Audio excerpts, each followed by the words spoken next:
America 250, The Dogs, Episode 11, Sergeant Stubby and Chips. Welcome to America 250, The Dogs. History remembers battles, dates, strategies, the names of generals and politicians, but sometimes the individuals who leave the deepest mark weren't supposed to be there at all. Sergeant Stubby began life as a stray, a dog who simply stayed when others would have walked away. Chips was a family dog, a pet who left home and stepped into a war he could never fully understand. Different wars, different beginnings, but the same instinct: to stay, to serve, to stand beside the people who needed them most. This is their story. Before he was Sergeant Stubby, he was simply a stray dog, a small stocky dog wandering near Yale Field in New Haven, Connecticut in 1917. At the time, American soldiers were preparing to leave for World War I. The 102nd Infantry Regiment trained there, and somehow Stubby became part of their world. No one officially owned him, yet he stayed, through drills, through inspections, through long days of military preparation. The soldiers fed him, spent time with him, claimed him as one of their own. When the regiment prepared to leave for Europe, they faced a problem. They couldn't exactly bring a dog with them, officially at least. So they did what soldiers have often done throughout history: they improvised.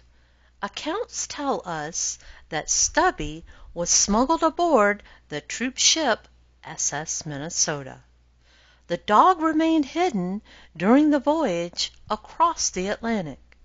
Exactly how they managed that remains something of a mystery.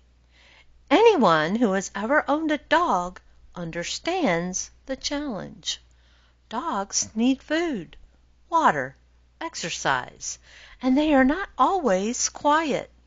Yet somehow the soldiers succeeded.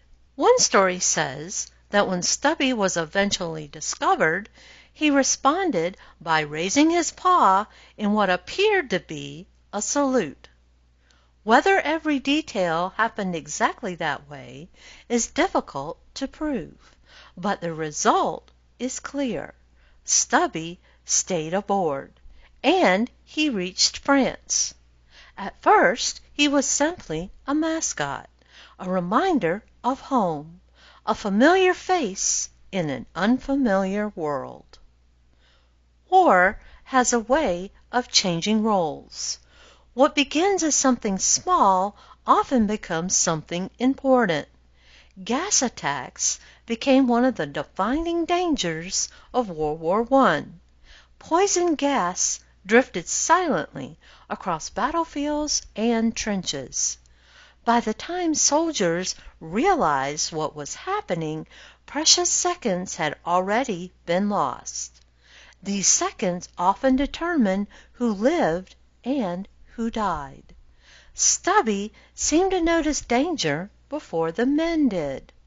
Accounts from the war describe him reacting to gas attacks before they became obvious. He barked, moved through the trenches, warned soldiers around him. Whether he sensed unfamiliar smells or subtle environmental changes, no one can say for certain. What mattered was the result.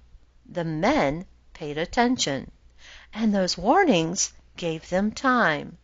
Time to grab gas masks, time to prepare, time to survive. The soldiers no longer saw Stubby as a mascot. They saw him as part of the unit, a dog who contributed, a dog who mattered. As the war continued, Stubby followed the regiment through multiple campaigns. He learned the sounds of battle, the rhythms of military life, the difference between normal activity and imminent danger. Accounts describe him warning of incoming artillery, staying near wounded soldiers, helping carry messages between positions. Then came the story that would become one of the most famous episodes of his life. According to wartime accounts, Stubby encountered a German soldier attempting to gather intelligence near American positions. Rather than retreat, Stubby attacked. He reportedly grabbed the soldier and held him long enough for American troops to intervene. Historians debate certain details. As often happens with famous wartime stories, some elements have grown over time, but one fact remains unchanged. Stubby became a symbol, a dog whose service represented courage, loyalty, and resilience. By the end of the war, he was one of the most famous dogs in America.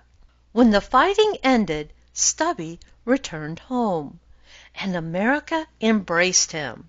He marched in parades, met public figures, met President Woodrow Wilson, appeared before crowds that wanted to see the famous war dog.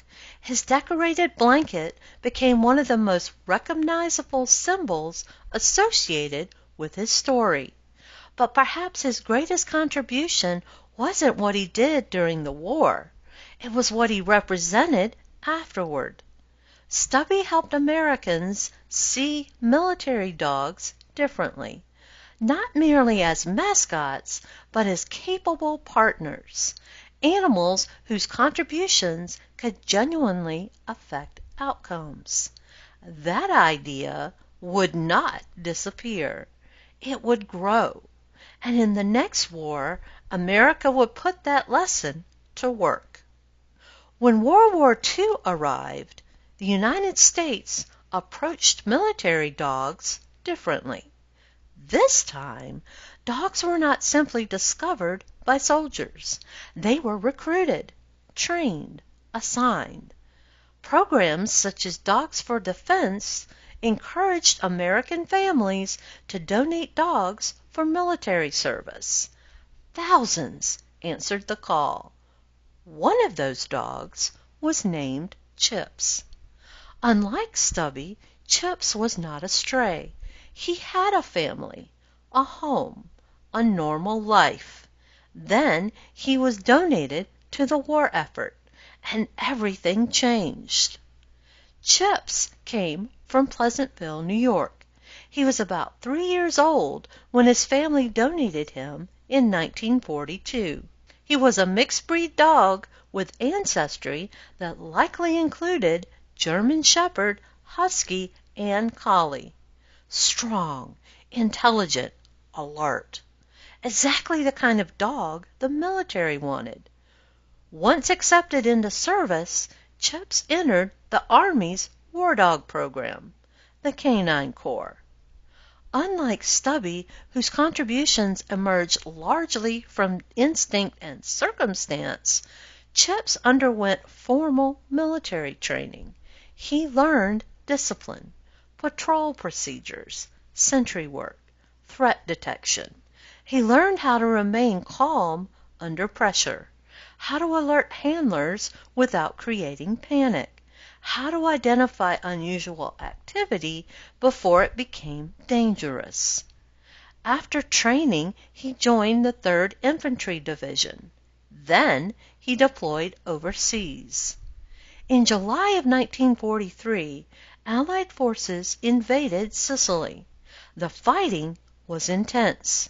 At one point, Chips and his unit became pinned down by enemy machine gun fire. What happened next became one of the most defining moments of his life. Accounts state that Chips broke from cover and charged the enemy position. He disrupted the machine gun crew, created confusion, and allowed American troops to advance and secure the position. The action was dramatic, dangerous, and effective.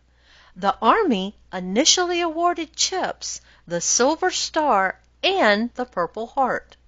Then something unusual happened. The awards were revoked. Not because the story was false, not because his actions were questioned, but because military regulations did not allow animals to receive official combat decorations. The system simply wasn't designed for it. Dogs were still classified as equipment, no matter what they accomplished. What happened to Chips says something larger about military dogs. By World War II, America clearly understood their value. Dogs were trained, deployed, trusted, relied upon, yet the system still struggled to recognize them fully. They occupied an unusual space. Not quite equipment, not quite soldiers, something in between. Dogs like Stubby had shown what was possible. Dogs like Chips demonstrated that it wasn't a fluke. Military dogs had become part of how America fought wars. The recognition would come slowly, but it would come. After the war, Chips returned home, back to his family, back to ordinary life. He lived out his remaining years in New York and died in 1946. Yet his story did not end there. Decades later, recognition finally caught up with what many people had always known. In 2018, Chips received the Dickin Medal, often described as the animal equivalent of Britain's Victoria Cross. It was a symbolic acknowledgement of something soldiers had understood for generations. Dogs mattered, their service mattered, and their sacrifices mattered. Stubby and Chips began in different places. One arrived by accident, the other by design. One proved what a dog could become when circumstance demanded it.